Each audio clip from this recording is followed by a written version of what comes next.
Unahin po muna natin yung mga weather systems na sa kasalukuyan ay nakakaapekto sa ilang bahagi ng ating bansa. Kung makikita po natin dito sa satellite image, medyo may mamataan po tayong mga kaulapan na nakakaapekto sa ilang bahagi ng Mindanao. And kung makikita po natin, medyo malawak po yung sakop ng mga kaulapan. Dulot po yung trough or extension ng isang low pressure area na nasa labas po ng ating Philippine Area of Responsibility at mababa po yung chance na ito ay magiging isang ganap na bagyo. And kung makikita po natin, yung mga kapal na kaulapan ay mostly nararanasan lamang sa karagatan, pero may ilang areas pa rin po sa Mindanao area na apektuhan nitong trough or extension ng low pressure area. So mostly dito sa southern portion ng Mindanao, posible po tayo makaranas na maghapon na maulap na papurin na may kasamang kalat-kalat mga pagulan, at sa nalalabing bahagi naman po ng Mindanao ay mostly magiging mataas lamang po yung chance na makaranas tayo ng mga isolated na mga pag-ulan.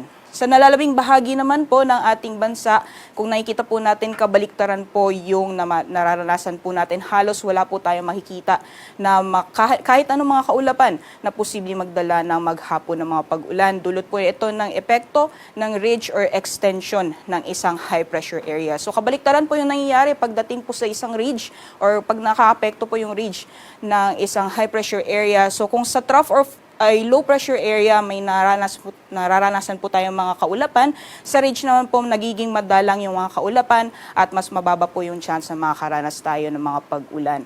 Kaya asahan po natin, dahil posible pong medyo magiging mababa po yung chance na may mga kaulapan na mabubuo, lalong-lalo na silang bahagi ng Northern at Central Luzon, magiging mainit po yung panahon at matataas po ng mga maximum temperatures ang mararanasan natin ngayong araw. So generally, fair weather conditions po tayo sa nalalabing bahagi ng ating bansa at may mga tsansa pa rin po na mga isolated na mga pag-ulan.